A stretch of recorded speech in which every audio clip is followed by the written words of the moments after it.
I cannot believe that there are only 4 chapters of Jujutsu Kaisen left and we are inching ever closer to the series finale. Gege Akutami is trying his best to tie together all of the loose ends and to give his readers a satisfactory finale to the end of his series. Chapter 268 marks a very important moment in the ongoing battle between Yuji and Sukuna, and the fallout from this fight pretty much sets the stage for the final 3 chapters of Jujutsu Kaisen. So in this video, I'll be discussing the intense finale to the long and drawn out battle against Sukuna, along with its aftermath as we catch up with several characters that we haven't seen for a while. And for all of you Hakari fans, you definitely want to stick around until the end of the video if you want to know what is going on with Hakari and Uraume. There is so much to unpack as this chapter has several highs and a couple of lows which fans are very upset about, but I'm going to be covering all of this in my chapter 268 spoiler video. So without further delay, here is my complete breakdown and analysis of the latest chapter of Jujutsu Kaisen. So chapter 268 is titled Conclusion. The chapter begins with Sukuna speaking to Megumi's soul as he insults Megumi, scolding him by saying how dare he try to continue living, especially after he let himself be taken over by Sukuna and then had allowed for his sister to be killed. He tells Megumi to give up because after everything that has happened, he could no longer live a proper life, as he tells Megumi to just let him handle the rest from here on out. Sukuna then begins to be pulled away from Megumi like he is being peeled away, and this is thanks to Yuji's devastating divergent fist, which was then followed by a black flash, a similar combo that he had used to defeat Mahito. So it seems like both of these moves have now been used against Sukuna and his fate is now sealed. Megumi asks Sukuna why he is being so desperate, because Sukuna's fate is inevitable like I've just said,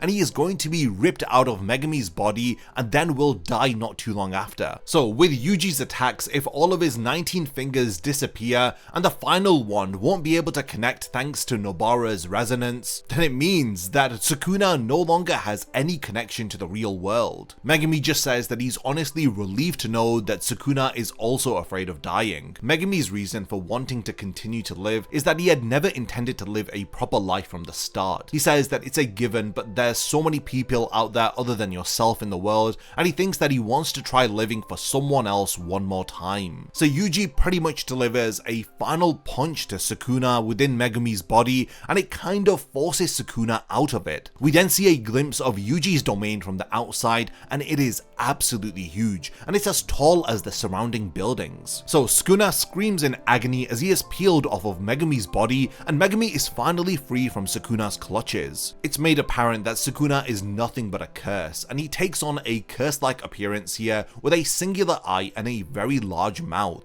Yuji stares down Sukuna in his cursed form, who is slowly fading away here. Yuji asks him what is he going to do now, and we then get a very brief flashback of Yuji asking Sukuna to let Megumi go. If he does, then he will let him live. Now in the actual spoilers for the manga chapter, which I cannot show you due to copyright reasons, we see Yuji holding the remains of Sukuna in his hands, and he wonders if Sukuna would want to return to his body again, or if he is going to accept defeat and just die. Yuji tells him that Sukuna is a part of him. He literally tells him, "Sukuna, you're me." Sukuna continues to rapidly disappear as he shrinks down to the size that just fits into the palms of Yuji's hands. Yuji offers Sukuna one more chance. He says to him to exist not as a curse, but to instead accept living with someone, even if no one else accepts Sukuna. Yuji tells him that he is able to live with him at least. These consoling words absolutely infuriate Sukuna. What's great is here in his dying moments, Sukuna finally acknowledges Yuji, not by referring to him as a boy or an idiot, but he refers to Yuji by his full name, Yuji Itadori. Sukuna praises Yuji for playing the role of a fool with so much conviction and determination even until the very end. But he importantly reminds Yuji not to underestimate him, because after all, he is a curse. We then shift to a moment that everyone has been waiting for, and we see what has been going on with Hakari. No, he is not making out with Uraume, and they did not not settle their differences. So pretty much it's confirmed that the fight between Hakari versus Uraume is off-screen, and it is revealed that he had won the fight. So Uraume realizes that Sukuna lost, and Hakari asks what'll they do now. Uraume says that she had already told him that it's the end and there's no meaning to anything anymore. Now all of this is to be expected. Now I do have to say that with almost every shonen series as it nears to the conclusion, it's inevitable that moments are going to occur off screen and not every question is going to be answered, and ultimately fan expectations are not going to be met. And people are upset and outraged as the series draws to a conclusion. But from this chapter so far, I have to admit I like what Gege is doing as he wraps up all of the loose ends. But I am confident that during the fourth and final season of the Jujutsu Kaisen anime, a lot of these rushed plot points may be expanded upon, and we may get to see the off-screen battle between Hakari and Uraume, especially with Uraume being such a pivotal character as she is linked to the backstory of Sukuna. There was an opportunity here for us to learn more about Sukuna's past via her character, but unfortunately things didn't pan out this way in the manga. So while Sukuna is dying, Uraume says it's over as she accepts that it's the end for him. For this reason, Uraume ends her own life feeling that there is no point in existing without Sukuna. Before she fades away, she explains that the only reason that Sukuna was defeated is because he was in an incarnated body. She tells Hakari that they were all just lucky that they were saved by the fact that they were born 1,000 years too late. Hakari responds by saying, "I was just lucky, huh? That's the highest praise that I could receive." Uraume's body breaks apart into pieces as her final words are in agreement to Hakari as she says, "Indeed." The scene then changes to a few hours or a day or two after the conclusion of the fight against Sukuna. Yuji and Nobara attempt to surprise Megumi as Megumi wakes up asking what the two of them are doing. So from the chapter leaks, we see that Nobara is in a box, and in a similar way that Yuji had surprised them with his return during the Kyoto Goodwill event arc, they tried to surprise Megumi with the return of Nobara. Now Megumi plays it cool and tries not to show too much emotion here with the return of her, but it's obvious that her surviving means a lot to both Yuji and Megumi. Yuji admits that he cried a little when the resonance was hit, and Megumi says that he wasn't really surprised since he saw what had happened inside Sukuna's body. So Yuji then takes out letters which were written by Gojo, as Yuji says that Shoko had given them to him. Megumi is surprised by the fact that Gojo would leave behind letters.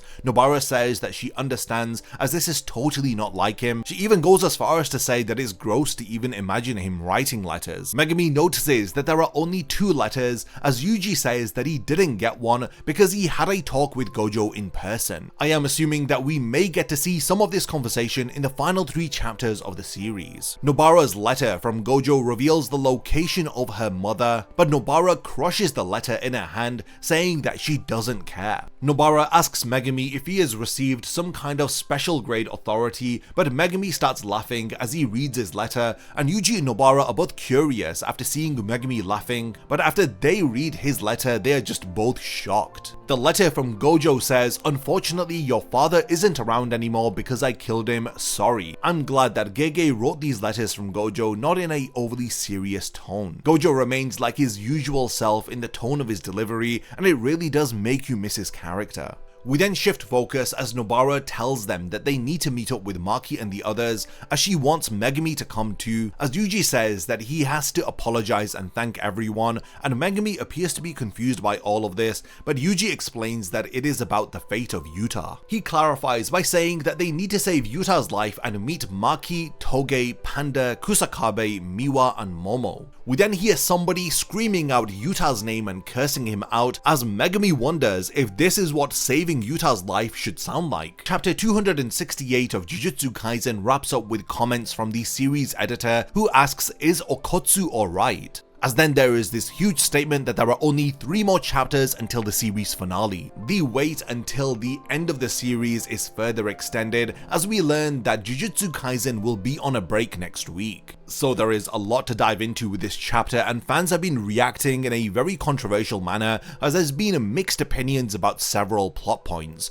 from Sukuna's defeat to Hakari and Uraume to the pacing of the story, then Yuji's role and even Sukuna's acknowledgement of his character, and just overall how things have panned out now that Sukuna has been defeated. Some fans are very satisfied with the end of Sukuna's character arc. There are a lot of parallels that are being drawn between the end of Sukuna and the end of Mahito, with some saying that Sukuna dying in a pathetic whimper in the form of a very ugly blob. Despite Sukuna's incredible, overwhelming power, in the end he was nothing more than a parasite who was leeching off of others. Not all fans are happy with the end of Sukuna, as some felt that it was too abrupt, and there are some people who truly want the series to continue in this dark manner, and they wanted Jujutsu Kaisen to have a sad ending, and Uraume's comments don't really help the situation, as she remarks that Sukuna was only defeated because he was in an incarnated body, and if he was in his original body from the Heian era, then there is no way that he would have been defeated by Yuji and the others. So fans like myself were upset with the handling of Hakari versus Uraume, and how all of the fight was pretty much off-screen. It's a pretty important battle that really should have been shown to us, and during the course of the series I can point out several battles which were pointless and didn't really need to be shown, but this is one that should not have been off-screened. It may just be that Gege left the final fight between the two of them too late,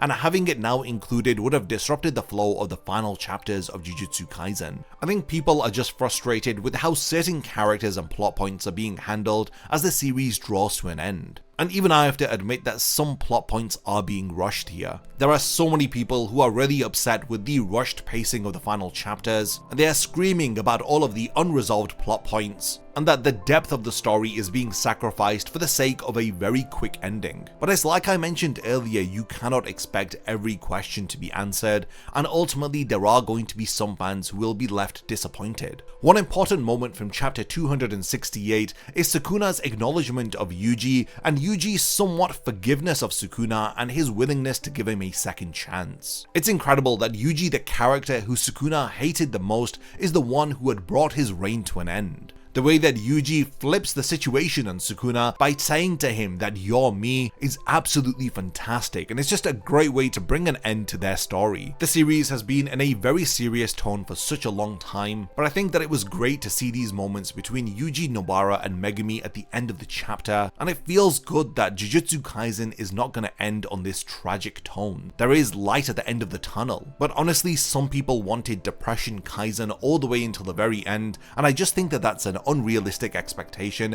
and I'm so glad that these people are not writing the series, because they do not understand that the entire point of the story of Jujutsu Kaisen is to break the cycle of curses. You cannot end the series with the curses winning. It would rob all of the characters of their motivation, and there just wouldn't have been any point in anything if Yuji's main desire and goal was not fulfilled. In the end, Jujutsu Kaisen Chapter 268 is a bit of a mixed bag. It has its highs and it has a few moments which have left me feeling conflicted, especially with the off-screen battle against Hakari and Uraume, and then now wondering how Gege is going to resolve the plotline of Yuta's character. With only 3 chapters of Jujutsu Kaisen left, you definitely can expect me to be there. Be sure to subscribe to the channel and stick around for my weekly Jujutsu Kaisen chapter reviews. Next week we are on a break, but leaks for chapter 269 should be out on the 12th of September, and I'll try to get a video out about them as soon as possible. So let me know all of your thoughts about the conclusion of Sukuna's character arc. What do you feel about Hakari versus Uraume being off-screen? What do you think about the light-hearted moments between Yuji, Nobara and Megumi? As the series approaches its ending, I want to know all of your thoughts, whether if Gege Akutami has the ability to give us a satisfactory ending to this very popular shonen title of this generation.